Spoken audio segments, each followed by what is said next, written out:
My name is Maya, and in less than 5 minutes, my own sister convinced over 50 members of our family that I was a thief.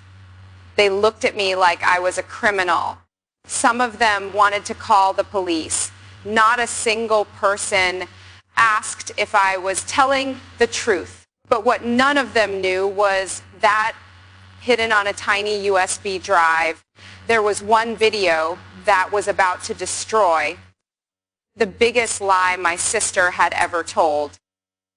By the time those videos finished playing, the person everyone thought was the victim was begging for mercy, and the police weren't coming for me. If you've ever been betrayed by someone you trusted, stay with me. Men's clothing at the men's department, because this is the day I learned that sometimes the people who smile at you the most are secretly waiting for the chance to ruin your life. Growing up, my older sister, Alina, always had to be the center of attention. If someone complimented me, she'd immediately find a way to shift the conversation back to herself. If I accomplished something, she'd somehow turn it into a competition. I was never interested in competing with her. I was quiet, kept to myself, and honestly preferred spending time with my grandmother instead of chasing everyone's approval. Grandma was my safe place. She never compared us. She never played favorites. She just loved us. As she got older and her health started failing, things became difficult. She needed someone with her almost every day. She needed help cooking, cleaning, remembering medications, getting to doctor's appointments, and sometimes she simply needed someone to sit beside her during long nights when she couldn't sleep. Without thinking twice, I moved into her home in suburban Ohio. It wasn't glamorous. My social life disappeared. I put career opportunities on hold. My days revolved around making breakfast, organizing prescriptions, helping her walk through the house, and listening to stories she'd already told me dozens of times. But I never regretted it. Those moments became some of the most meaningful memories of my life. Meanwhile, Elena rarely came around. Whenever Grandma asked about her, there was always another excuse. She was too busy. She had important meetings. She had corporate deadlines.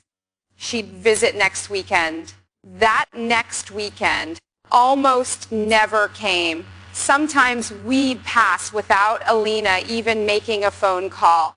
Grandma noticed. She never complained out loud, but I could see the disappointment in her eyes every single time. Then came the day none of us wanted. Grandma passed away peacefully.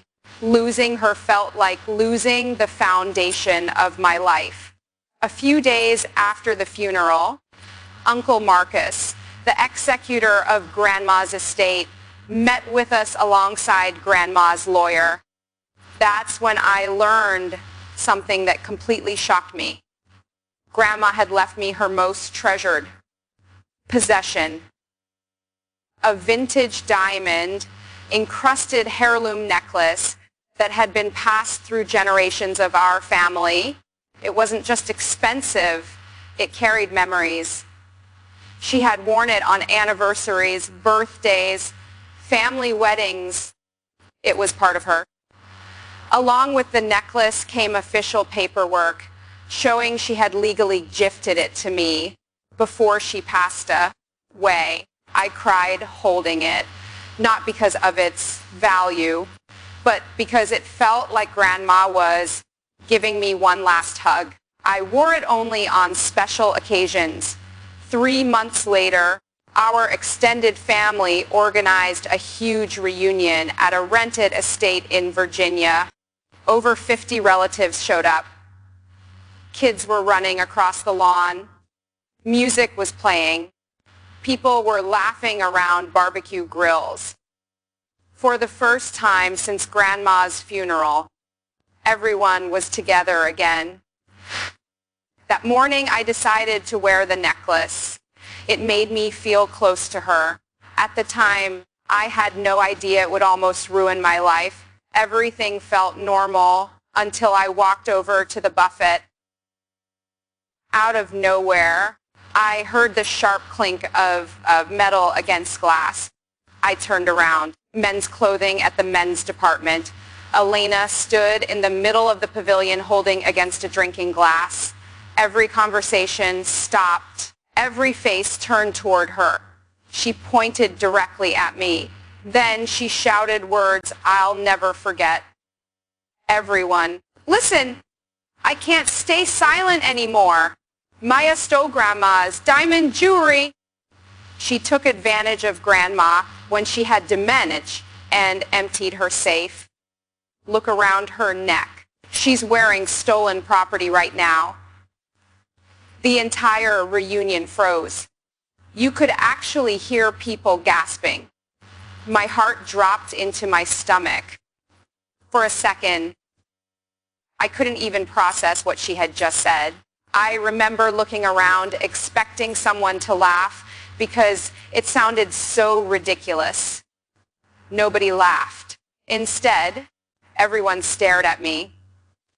My own mother covered her mouth in shock. An aunt whispered, I knew something wasn't right.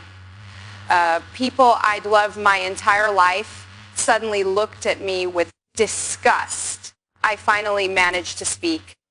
Elena, what are you talking about? Grandma gave me this necklace. There's paperwork. Liar, she screamed. She even forced tears into her eyes. It was one of the most convincing performances I'd ever seen. You manipulated a dying woman. You stole from your own grandmother. Who knows what else you took? Then she shouted something that made my blood run cold. Someone call the police. The crowd exploded. People started yelling over each other. How could you? You should be ashamed. I can't believe she'd do that. Nobody asked me for proof. Nobody wanted my side. They had already decided I was guilty. That's what hurt the most. Not Elena's lie, but how quickly everyone believed it. I stood there surrounded by my own family, completely alone. Tears filled my eyes.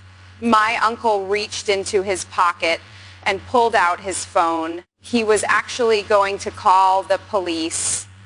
And honestly, for a moment, I wondered if my life was about to fall apart because one person was willing to lie loudly enough. Everything changed. A deep voice echoed from behind the crowd. Put the phones away. The entire pavilion turned. It was Uncle Marcus. His face was calm, but there was something in his expression I'd never seen before. He wasn't surprised. He wasn't confused. It almost looked like he already knew something. He walked straight toward the projector screen that had been set up earlier for family photos. Without saying another word, he plugged a black USB drive into the laptop. Elena immediately became nervous. She stepped forward. Uncle Marcus, this isn't necessary. He didn't even look at her. He simply said, sit down. His voice wasn't loud, but it carried enough authority that nobody argued. He clicked play. The first video appeared. It wasn't me. The timestamp showed 3 weeks before Grandma died. Middle of the night. Security camera footage from Grandma's bedroom. You could see Grandma asleep.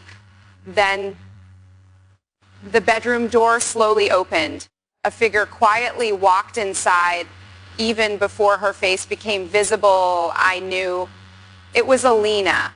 She walked directly to Grandma's bedside safe, entered the code, opened it, pulled out jewelry boxes, one after another. She emptied every valuable piece into her designer handbag, necklaces, bracelets, rings, everything. Then she carefully locked the safe again and quietly walked out as if nothing had happened. The pavilion became completely silent. Nobody moved. Nobody breathed. The whispers started, but this time they weren't about me. Marcus let the video continue. The second recording began. This one showed Grandma sitting with her lawyer the day before she passed away. She looked tired, but completely alert. She smiled at me, held the heirloom necklace in her hands, then placed it around my neck herself. Clear as day, everyone heard her voice. This is for Maya, who gave up her life to keep me safe, while the others only came to take. She signed the official gift documents. The lawyer signed, witnesses signed, everything was legal, everything was recorded. The truth had been sitting on that screen the entire time. Marcus stopped the video, then slowly turned toward Elena. Her face had lost every bit of color. She looked like she might collapse. The same relatives who had been screaming at me seconds earlier were now staring at her with complete disbelief. Nobody defended her. Nobody spoke. Marcus finally broke the silence. The police are already on their way. Elena's eyes widened. But not for Maya. He paused. I called them 10 minutes ago after reviewing these files. Panic exploded across Elena's face. She burst into tears, real tears this time. She grabbed my arm. Maya, please. I was desperate. She admitted she had debts.